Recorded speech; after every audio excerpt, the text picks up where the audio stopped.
Finally bike बन्यो। अब चाहिँ हामी यहाँ माई पोखरी आइपुगेका छौँ। माई पोखरीको ठाउँ आइपुग्यौँ।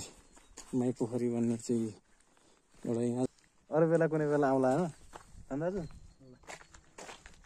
अब अहिले चाहिँ लागौँ, फेरि पानी पऱ्यो भने उता फेरि उकालो लाग्नु सकिँदैन। अब चाहिँ हामी लाग्छौँ उतैतिर।